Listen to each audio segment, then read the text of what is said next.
கிறிஸ்துவுக்குள் அருமையான சகோதர சகோதரிகளே, சிறு பிள்ளைகள் யாவருக்கும் உயிர்த்தெழுந்த ஆண்டவராகிய இயேசு கிறிஸ்து நாமத்திலே வாழ்த்துக்களை சொல்லிக்கொள்வதில் மிக்க மகிழ்ச்சி அடைகிறேன்.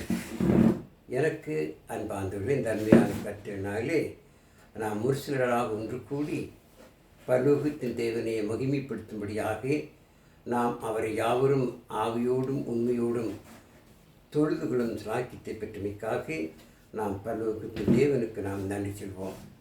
தர்மியான வேளையிலே நாம் தியானிக்க எடுத்துக்கொண்ட தலைப்பு மீட்பின் திட்டம் என்ற தலைப்பின் கீழ் நாம் கர்த்தருடைய வசனங்களை ஆராய்ந்து பார்க்கலாம். மீட்பின் திட்டம், அதாவது மீட்கப்படுதல்.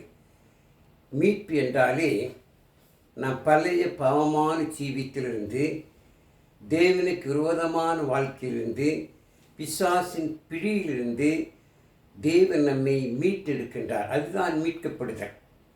அதாவது உதாரணமாக சொல்ல வேண்டுமென்றால், நாம் நம்முடைய குடும்பத்தின் தேவைகளுக்காக நம்மிடத்தில் இருக்கிற நகை என்ன செய்கிறோம்? அடகு வைக்கிறோம். அந்த அடகு வைத்த நகையை மீட்க வேண்டும். அதற்கான பணம் செலவழித்து பணம் கட்டி வட்டிகளை கட்டி என்ன செய்கிறோம்? மீட்கிறோம். அதுதான் மீட்பு. நாமும் கூட அப்படித்தான். பிசாசின் பிடியிலே சிக்கின்ற நம்மை பரலோகத்தின் தேவன் செய்தார், மீட்கின்றார். இது இந்த மீட்பின் திட்டத்தை குறித்து நான் ஆராய்ந்து பார்க்கலாம். அன்பார்ந்த இந்த உலகத்திலே பிறந்த அத்தனை பேருமே தேவனுடைய பிள்ளைகள் என்பதை நாம் மறந்துவிடக்கூடாது. எப்பொழுது தேவன் ஆதாம் ஏவாள் உருவாக்கி அந்த ஆதாம் ஏவாளை ஆசீர்வதித்து நீங்கள் பழுகி பெருகுங்கள் சொன்னாரோ, அந்த ஆதாம் ஏவாள் மூலமாக பிறந்தவர்கள் தான் உலகத்தில் ஜீவிக்கின்ற அத்தனை பேரும் பாருங்கள். அந்த காலத்திலே தேவனால் படைக்கப்பட்ட ஆதாம் ஏவாள் சந்தையில் வந்த ஜனங்கள் தேவனுக்கு விரோதமாக வாழ்ந்ததினால், தேவனுக்கு பயப்படாத காலத்தில் என்ன செய்தார்? தேவன் உலகத்தை ஜலத்தினாலே அழித்தார். அப்படி ஜலத்தினால் அழிக்கப்பெற்ற இந்த உலகம் மீண்டுமாக ஒரு புதிய உலகமாக மாற வேண்டும் என்று தேவன் விரும்பினார். அதிலே காப்பாற்றப்பட்டவர்கள் நோவா குடும்பம் மாத்திரமே. நோவாவுடைய மனைவி, நோவாவுக்கு 3 குமாரர்கள், சேம், காம், யாபேத், அந்த 3 பேர் மனைவிமார்கள். இந்த 8 பேரை மாத்திரம் தேவன் அந்த ஜலப்பிரளயத்திலே அழிக்காதபடி பாதுகாத்து, அந்த 8 பேர் மூலமாகத்தான் இந்திய உலகிலே ஜீவிக்கிறதானே அனைத்து மக்களும் பாருங்கள். அத்தனை பேருமே தேவனுடைய பிள்ளைகள் என்பதை நாம் மறந்துவிடக்கூடாது. ஆக தேவன் தம்முடைய பிள்ளைகள் கெட்டுப்போய்விடக்கூடாது என்று சொல்லித்தான் இந்த திட்டத்தை தேவன் உருவாக்கினார். எப்படியாவது ஜனங்கள் யாருமே கெட்டுப்போய்விடக்கூடாது, அவர்கள் நரகத்தை நாடி போய்விடக்கூடாது என்று சொல்லி தேவன் என்ன செய்தார்? இந்த திட்டத்தை ஏற்படுத்தினார். வேதத்தில் வாசிக்கும் பொழுது ரோமர் 3ஆம் அதிகாரம் 23ஆம் வசனத்தில் வாசிக்கும் பொழுது பாருங்கள், எல்லாரும் பாவம் செய்து தேவ மகிமையற்றவர்களாகி, ஒருவனாவது நீதிமான் கிடையாது, ஒருவனாவது தேவனை தேடுவது கிடையாது, எல்லாரும் வழி தப்பி திரிந்து தேவனுக்கு விரோதமான மக்களாக வாழ்ந்தார். அப்படிப்பட்ட மக்களை மீண்டுமாய் தேவன் அவருக்கு சொந்தமான பிள்ளைகளாக மாற்றும்படியாக இந்த திட்டத்தை தேவன் உருவாக்கினார். இது இன்றைக்கு நேற்றல்ல, தேவனுடைய உள்ளத்திலே, தேவனுடைய மனதிலே இது ஆரம்ப காலத்தில் இருந்தது, உலக தோற்றத்திற்கு முன்னே. இதை குறித்து எபேசிய சபைக்கு பவுல் எழுதும் பொழுது இப்படி எழுதியிருப்பாங்க. எபேசியர் 1ஆம் அதிகாரம் 4 முதல் 10 வரை வாசிக்கும் பொழுது பாருங்கள், தேவனுடைய திட்டமானது எவ்வளவு அழகாக, எவ்வளவு நேர்த்தியாக அமைந்திருக்கிறது பாருங்கள். எபேசியர்கள் நிருபம்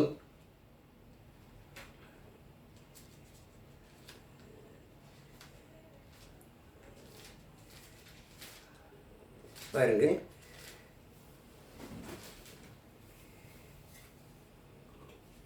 எபேசியர் 1ஆம் அதிகாரம் 4 முதல் 10 வரை வாசிக்கலாம் பாருங்கள். தமக்கு முன்பாக நாம் அன்பில் பரிசுத்தமுள்ளவர்களும் குற்றமில்லாதவர்களுமாய் இருப்பதற்கு அவர் உலக தோற்றத்திற்கு முன்னே கிறிஸ்துவுக்கு நம்மை தெரிந்து கொண்டபடியே பிரியமானவருக்குள் தாம் நமக்கு தந்திருந்த தம்முடைய கிருபையின் மகிமைக்கு புகழ்ச்சியாக தம்முடைய தயவுள்ள சித்தத்தின்படியே நம்மை இயேசு கிறிஸ்து மூலமாய் தமக்கு சுவிகார புத்திராகும்படி அவர் முன்குறித்திருக்கிறார். அவருடைய கிருபையின் ஐஸ்வர்யத்தின்படியே இவருடைய இரத்தத்தினாலே பாவமன்னிப்பாகி மீட்பு இவருக்கு நமக்கு உண்டாயிருக்கிறது. அந்த கிருபையை அவர் சகல ஞானத்தோடும் புத்தியோடும் எங்களிடத்திலே பெருக பண்ணினார். காலங்கள் நிறைவேறும் போது விளங்கும் நியமத்தின்படி பரலோகத்தில் இருக்கிறவைகளும் பூலோகத்தில் இருக்கிறவைகளும் ஆகிய சகலமும் கிறிஸ்துவுக்குள்ளே கூட்டப்பட வேண்டுமென்று தமக்குள்ளே தீர்மானித்திருந்த தம்முடைய தயவு சித்தத்தின்படி ரகசியத்தை எங்களுக்கு அறிவித்தார். அப்போஸ்தலர்கள் இதை குறித்து போதிக்கிறார்கள். இந்த ரகசியம் எங்களுக்கு தேவன் வெளிப்படுத்தினார். எந்த ரகசியம்? உலக தோற்றத்திற்கு முன்னே நீங்களும் நானும் தேவ பிள்ளையாக மாறும்படி தேவனுக்கு சுவிகார புத்திராக ஆகும்படி இயேசு கிறிஸ்துவை முன்குறித்திருக்கிறார். இயேசு கிறிஸ்துவின் மூலமாகத்தான் நீங்களும் நான் உலகத்திற்கு அத்தனை பேரும் தேவ பிள்ளையாக மாற முடியும், மீட்கப்பட முடியும். அது இயேசு கிறிஸ்துவின் இரத்தத்தினாலே தான் நீங்கள் நான் மீட்கப்பட முடியும் என்பதை தேவன் உலக தோற்றத்துக்கு முன்னமே என்ன செய்தார்? தீர்மானித்திருந்தார்.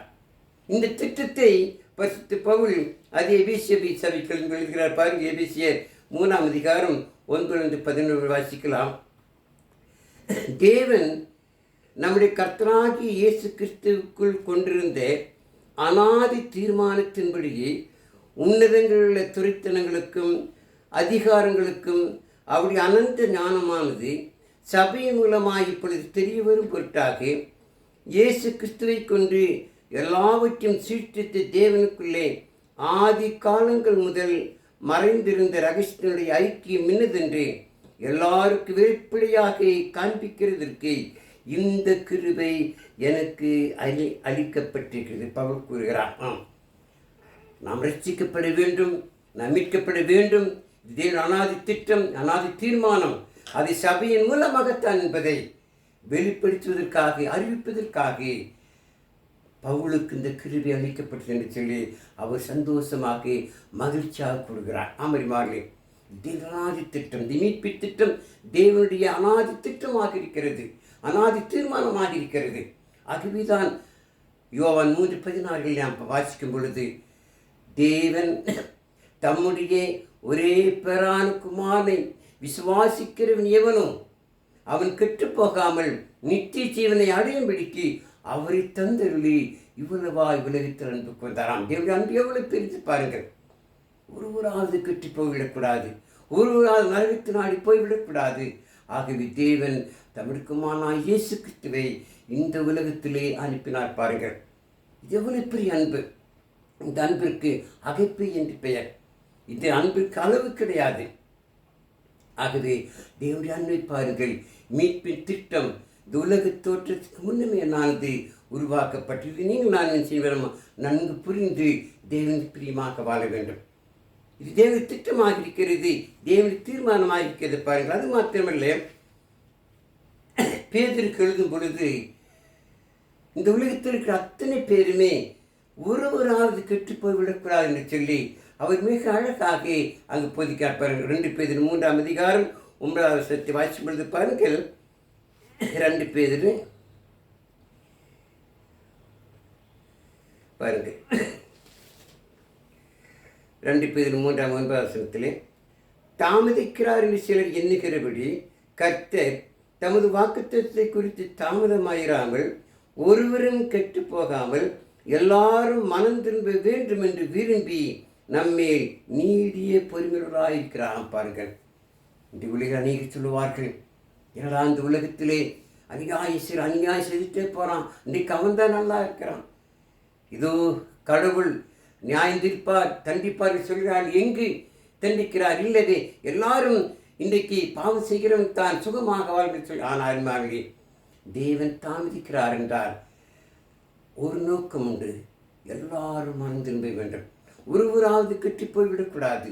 எல்லாரும் இயேசு கிறிஸ்துவை பெற்றறிந்து எல்லாரும் சுவிசேஷத்தை கீழ்ப்படிந்து பாவமன்னிப்பு பெற வேண்டும், பாவமன்னிப்பை பெற ஞானஸ்நானம் பெற வேண்டும் என்று சொல்லி தேவன் விரும்பி மிக பொறுமையோடு காத்திருக்கிறார். எல்லாரும் மனம் திரும்ப வேண்டும்.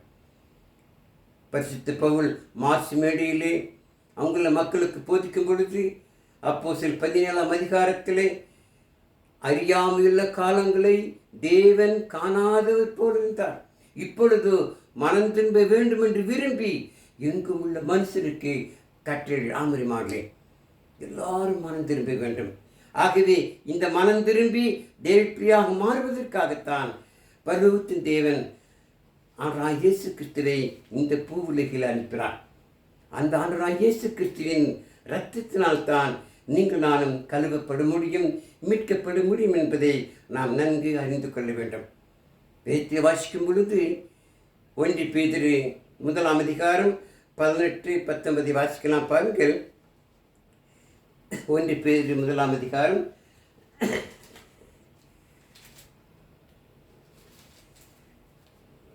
பாருங்கள். உங்கள் முன்னோர்களால் பாரம்பரியமாய் நீங்கள் அனுசரித்து வந்த வீணா நடத்திலிருந்து அழிவுள்ள வஸ்துக்களாகிய வெள்ளியினாலும் பொன்னினாலும் மீட்கப்படாமல் குற்றமில்லாத மாசற்ற ஆட்டுக்குட்டியாகிய கிறிஸ்துவின் வெளியேறு பெற்ற இரத்தத்தினாலே மீட்கப்பட்டீர்கள் என்று அறிந்திருக்கலாம். இதுக்கு நீங்களும் நானும் ஆண்டவராகிய இயேசு கிறிஸ்து ராஜ்யமான சபையிலே அங்கமாயிருக்கிறோம் என்று சொன்னார். நாம் இயேசு கிறிஸ்து இரத்தத்தினால் மீட்கப்பட்டிருக்கிறோம். இயேசு கிறிஸ்துடைய சுவிசேஷத்தை கேட்டு அதை விசுவாசித்து பழைய பாமால் ஜீவித்திலிருந்து மனம் திரும்பி நான் விசுவாசத்தை வாயினால் அறிக்கை செய்தேன். பாவம் மன்னிப்புக்கென்று நான் சாணம் பெற்ற பொழுது நாம் புதிய சிருஷ்டிகளாக மாற்றப்பட்டுகிறோம். அந்த நான் ஸ்நானத்திலே இயேசுக்கு இரத்தத்தினாலே செய்கிறோம், நீங்கள் நான் கழுவப்பட்டிருக்கிறோம். ஆகவே நான் சுவிசேஷத்தை கீழ்ப்படிய வேண்டும் என்று சொல்லி ஆண்டவராகிய இயேசு கிறிஸ்து பிரதான கட்டளையாக அப்போஸ்தலருக்கு சொன்னார். மத்தேயு 28ஆம் அதிகாரம் 18-20 வாசித்தார். ஆண்டவராகிய இயேசு கிறிஸ்து சமீபத்தில் வந்து அவரை நோக்கி, அதை அப்போஸ்தலரை நோக்கி, வானத்திலும் பூமியிலும் சகல அதிகாரம் எனக்கு கொடுக்கப்பட்டிருக்கிறது, ஆகிய நாங்கள் புறப்பட்டு போய் சகல ஜாதிகளையும் சீசராக்குங்கள். சீசராக்கி பிதா குமார் பரிசுத்த நாமத்தினாலே அவருக்கு நான் ஸ்நானம் கொடுத்தேன். நான் உங்களுக்கு கட்டளையிட்ட யாவையும் அவர்கள் கைக்கொள்ளும்படி அவர்களுக்கு உபதேசம் பண்ணுங்கள். இதோ உலகத்தின் முடிவு பரியந்தமும் உங்களோடு இருக்க ஆமரிமாறி ஆண்டவராகிய இயேசு கிறிஸ்து சொன்ன பிரதான கட்டளை. இந்த மீட்பு திட்டத்தை பரலோகத்தின் தேவன் உலகத்திற்கு முன்னுமே அவர் ஏற்படுத்தினார், தீர்மானித்திருந்தார். ஆகவே இயேசு கிறிஸ்து வந்து அப்போஸ்தலருக்கு இது கட்டளையாக, பிரதான கட்டளையாக போதித்தார். அப்போஸ்தலர்கள் அதை செய்தார்கள். உலகமெங்கும் போய் சுவிசேஷத்தை பிரசங்கித்தார்கள். ரோமர் 1ஆம் அதிகாரம் 16ஆம் வசனத்தை வாசிக்கும் பொழுது, சுவிசேஷத்தை குறித்து நான் விற்கப்படேன், முன்பு யூதர்களும் பின்பு கிரேக்கர்களும் விசுவாசிக்கிற எவர்களோ அவர்களுக்கு ரட்சிப்பு உண்டாகி இது தேவ பலனாயிருக்காமல் சுவிசேஷத்தின் மூலமாக நீங்கள் நான் மீட்கப்பட முடியும் என்பதை தேவன் உலக தோற்றத்துக்கு முன்னுமே என்ன செய்தார், தீர்மானித்திருந்தார்.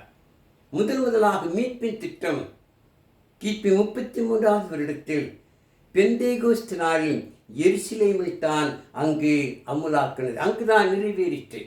அங்கு முதலாக பேதுரு இந்த மீட்பின் திட்டத்தை அங்கு அநேக ஜனங்களுக்கு முன்பதாக பிரசங்கித்தார். ஆனால் இயேசு கிறிஸ்துவை பற்றி அங்கு பிரசங்கித்த பொழுது 3000 பேர் மீட்கப்பட்டார்கள்.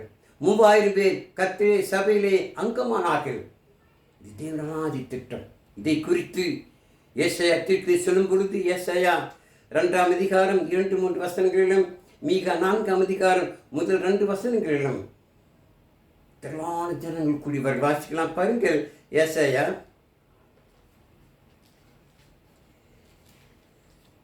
2ஆம் அதிகாரத்தில்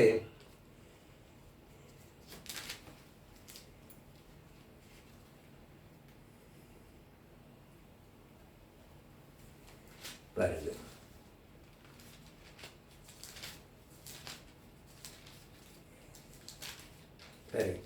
கடைசி நாட்களில் கர்த்தருடைய ஆலயமாகி பர்வதங்களின் கொடிமுடியில் ஸ்தாபிக்கப்பட்டு மலைகளுக்கு மேலா உயர்த்தப்படும்.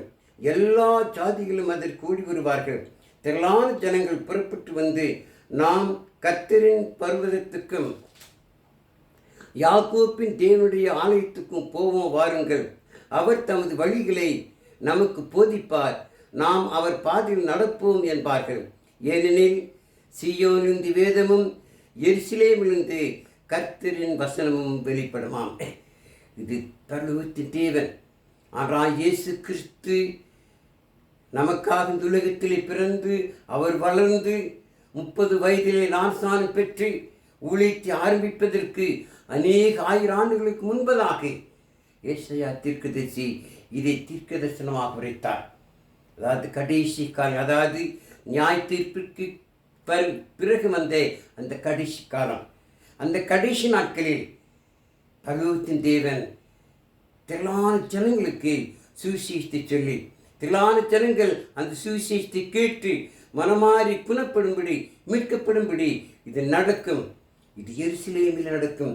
எருசலேமிலிருந்து தான் கர்த்தருடைய வசனம் புறப்படும் என்று சொல்லி அன்றைக்கு தீர்க்கதரிசியாகிய ஏசாயா மீகா மூலமாக உரைக்கப்பட்டது. அது நிறைவேறும்படியாகத்தான் கிபி 33ஆம் வருடத்திலே பெந்தேகோஸ்தே நாளன்று திரளான ஜனங்கள் கூடி வந்திருக்கிறார்கள். கிட்டத்தட்ட யாக்கோபின் குடும்பம், யாக்கோபுக்கு 12 பிள்ளைகள், அந்த 12 கோத்திரத்தார் வெவ்வேறு இடங்களிலே வாழ்ந்தார்கள். அன்றைய நாளிலே வாசிக்கும் பொழுது கிட்டத்தட்ட 17 பாசை பேசக்கூடிய மக்கள், திரளான ஜனங்கள் அங்கு கூடி வந்திருக்கிறார்கள். அந்த ஜனங்கள் மத்தியிலே பேதுரு முதலாக கிறிஸ்துவை பற்றிய சுவிசேஷத்தை அங்கு பிரசங்கித்தார். அதை அநேகர் கேட்டார்கள். ஆனால் விசுவாசித்தவர்கள், கீழ்ப்படிந்தவர்கள் 3000 பேர் மாத்திரமே. அந்த 3000 பேர் மீட்கப்பட்டார்கள். தொடர்ந்து அப்போஸ்தலர் நடவடிக்கை பார்ப்போம் சொன்னால் 3ஆம் அதிகாரத்திலே பேதுரு யோவானும் 40 ஆண்டு காலமாக சப்பனைய ஒருவனை எழுந்து நட என்று அவனை சுகப்படுத்தின அநேக மக்கள் கேட்டு அதை விசுவாசித்தார்கள். தேவ வார்த்தை கேட்டு கிட்டத்தட்ட 5000 பேர் கிறிஸ்துவில். இப்படியாக அப்போஸ்தலர் நடவடிக்கைகளில் 16 சம்பவங்களை நாம் அங்கு பார்க்கலாம். இயேசு கிறிஸ்து சுவிசேஷத்தை கேட்டு அதை விசுவாசித்து பழைய பாமான் ஜீவித்திருந்து மனம் திரும்பி தாங்க விசுவாசித்து வாய் அறிக்கை செய்து பாவ மன்னிப்பு ஞானஸ்நானம் பெற்று மீட்கப்பட்ட அந்த சம்பவத்தை நாம் அங்கு பார்க்க முடியும். ஆமரிமாரிலே மீட்பு தேவனுடைய அநாதி திட்டமாக இருக்கிறது, அநாதி தீர்மானமாக இருக்கிறது. அந்த மீட்பு பெறுவது இயேசு கிறிஸ்து இரத்தத்தினால்தான். ஆகவே தான் பேதுரு கூறுகிறார், வெள்ளியினால் பொன்னினால் மீட்கப்படாமல் ஆனால் இயேசு கிறிஸ்துவாகிய ஆட்டுக்குட்டியின் வெளியேற பெற்ற இரத்தத்தினால் மீட்கப்பட்டீர்கள். ஆம், இயேசுக்கு இரத்தம் உலக மக்களுடைய பாவங்கள் எல்லாம் என்ன செய்யும்? நிவர்த்தியாகும். அது பழைய ஏற்பாட்டின் காலத்திலே, அதாவது மோசேயின் பிரமாணத்தின்படி ஜனங்கள் என்ன செய்தார்கள்? 1 வயது ஆட்டுக்குட்டியை குற்ற நிவாரண பலியாக, பாவ நிவாரண பலி என்ன செய்தார்கள்? பலிபீடத்தில் சென்று பலி செலுத்தினார்கள். ஆனால் வெள்ளாடு ஆட்டுக்கடா மூலமாக, அந்த இரத்தத்தின் மூலமாக நமக்கு மீட்பு கிடையாது என்று தேவன் அறிந்து தமிழ் சொந்துக்குமானாகிய இயேசு கிறிஸ்து இரத்தத்தினால்தான் நம்முடைய பாவங்கள் மன்னிக்கப்படும், நாம் மீட்கப்பட முடியும். இது யோவான் சுவிசேஷத்திலே யோவான் சொல்வது பாருங்கள். யோவான் 1ஆம் அதிகாரம் 29ஆம் வசனத்தை வாசிக்கலாம். யோவான் 21:29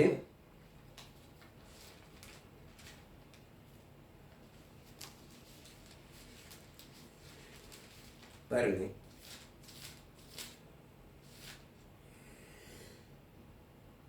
மறுநாளிலே யோவான் இயேசுவை தன்னிடத்தில் வர கண்டு, இதோ உலகத்தின் பாவத்தை சுமந்து தீர்க்கிற தேவாட்டுக்குட்டியாம்.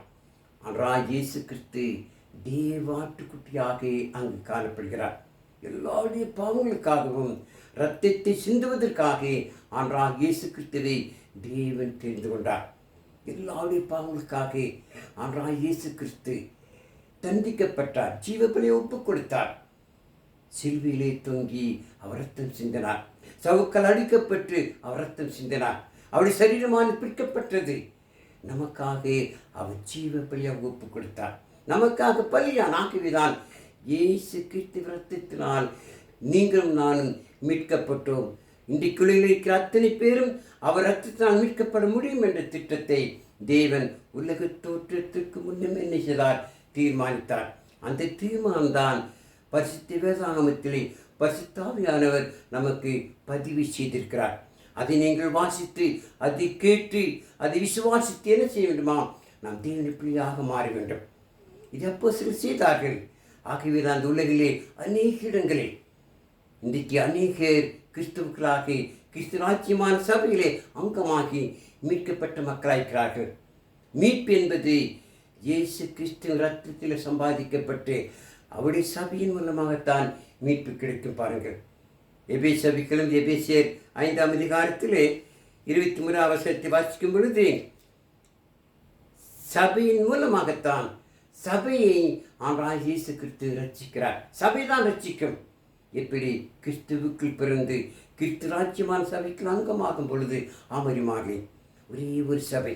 அந்த சபைக்கு பிறந்தால் மாத்திரமே, அந்த சபைக்கு அங்கமானால் மாத்திரமே நீங்கள் நான் மீட்கப்பட முடியும். இது பரலோகத்தின் தேவனுடைய அநாதி திட்டம்.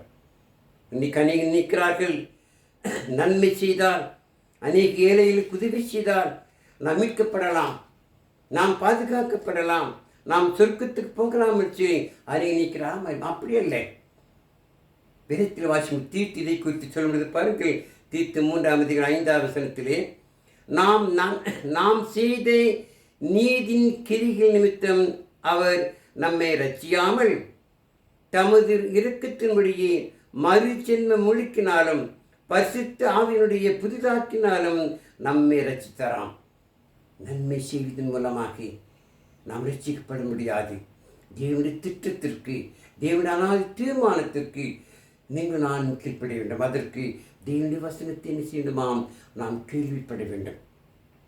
கேள்விப்பட்டால் தான் உங்களுக்கு எனக்கு விசுவாசம் வரும். அப்படித்தான் நாம் சிலம் சபையில் அங்கமாயிருக்கிறோம்.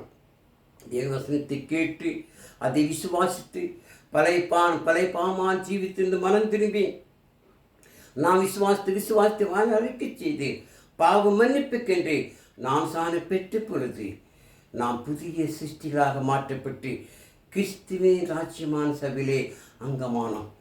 அதைத்தான் அப்போஸ்தலர் 2ஆம் அதிகாரத்தில் வாசி. அப்போஸ்தலர் 2:47 ரட்சிக்கப்படுகிறவர்களை கர்த்தர் அனுதினமும் சபையிலே சேர்த்து கொண்டு வந்தான். கிறிஸ்து சுவிசேஷத்தை கேட்டு கீழ்ப்படிந்து அவர்கள் நான் சாணம் பெற்ற பொழுது அவர் ரட்சிக்கப்பட முடியும். அவர்கள் தான் சபையில் அங்கமாக்க முடியும். அந்த சபைதான் ஆண்டவராகிய இயேசு இரத்தத்தினால் சம்பாதிக்கப்பட்ட சபை. இதை குறித்து அப்போ 20ஆம் அதிகாரம் 28ஆம் வசனத்தில் வாசிக்கும் பொழுது, தேவன் தம்முடைய சுய இரத்தத்தினால் சம்பாதிக்கப்பட்ட சபை என்கிறான். இந்த சபையை உங்களையும் என்னையும் தேவன் ஆண்டவராகிய இயேசுக்கு இரத்தத்தினாலே விலைக்கு வாங்கியிருக்கிறார். இயேசுக்கு இரத்தம் நமக்காக கிரயமாக கொடுக்கப்பட்டிருக்கிறது. ஆகவே இது தேவனாதி திட்டம், இதுதான் மீட்பின் திட்டம். இந்த மீட்பை நீங்கள் நான் பெற்றுக்கொள்ள வேண்டும் என்றால் எனக்கு அன்பாந்திலே ஆண்டவராகிய இயேசு கிறிஸ்துவின் உபதேச சட்டத்துக்கு கீழ்ப்படிய வேண்டும்.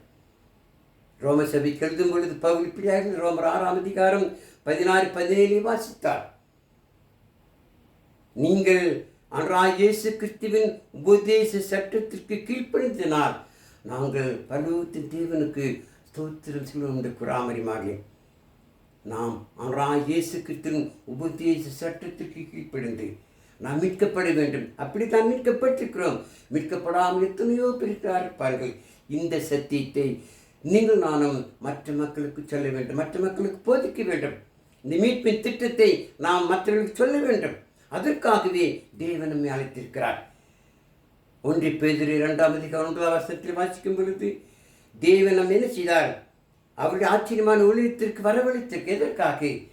அவருடைய புண்ணியங்களை அறிவிக்கும்படிக்கு, தேவனுடைய மகத்துவத்தை, தேவனுடைய திட்டத்தை, தேவனுடைய தீர்மானத்தை, இந்த மீட்பின் திட்டத்தை மற்றவர்களுக்கு அறிவிக்கும்படி தேவன் நம்மை தெரிந்து கொண்டார். தேவன் நம்மை அழைத்திருக்கிறார். ராஜரீகமான ஆசாரிய கூட்டமாக நம்மை மாற்றியிருக்கிறார். பரிசுத்த சாதியாக நம்மை மாற்றி எதற்காக? இந்த மீட்பின் திட்டத்தை மக்களுக்கு நாம் போதிக்க வேண்டும். இயேசு கிறிஸ்து சுவிசேஷத்தை சொல்லி ஆத்துமாக்களை ஆதாயப்படுத்த வேண்டும். ஆகவே இந்த திட்டத்தை, இந்த தீர்மானத்தை நாம் மற்றவர்களுக்கு சொல்ல வேண்டும். அந்த திட்டத்திற்காகத்தான் உங்களின் என்னையும் தேவன் தெரிந்து கொண்டிருக்கிறார்.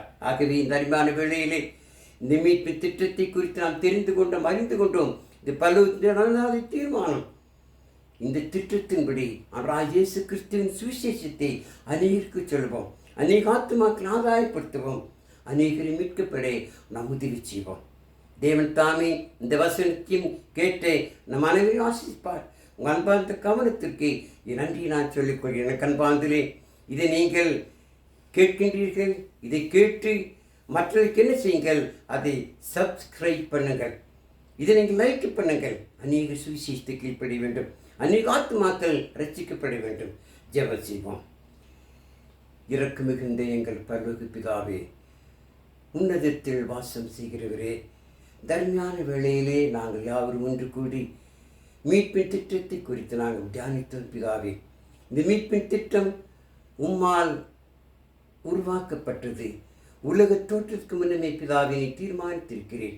இந்த தீர்மானத்தை ஆண்டவராகிய இயேசுக்கு ரத்தத்தினால் தான் மீட்கப்பட முடியும் என்பதை நாங்கள் அறிந்து தெரிந்து இந்த கிறிஸ்துவ ராஜ்யமான சபையிலே அங்கமாயிருக்கிறோம்.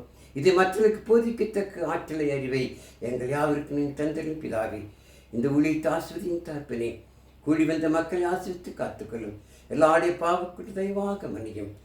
இவை அனைத்தையும் எங்கள் அருமையான ஆண்டவர் இயேசு கிறிஸ்துவின் விலையேறி பெற்றிருந்த நாமத்திலே கெஞ்சி மன்றாடுகிறோம் எங்கள் ஜீவன் நல்ல பிதாவே. ஆமென்.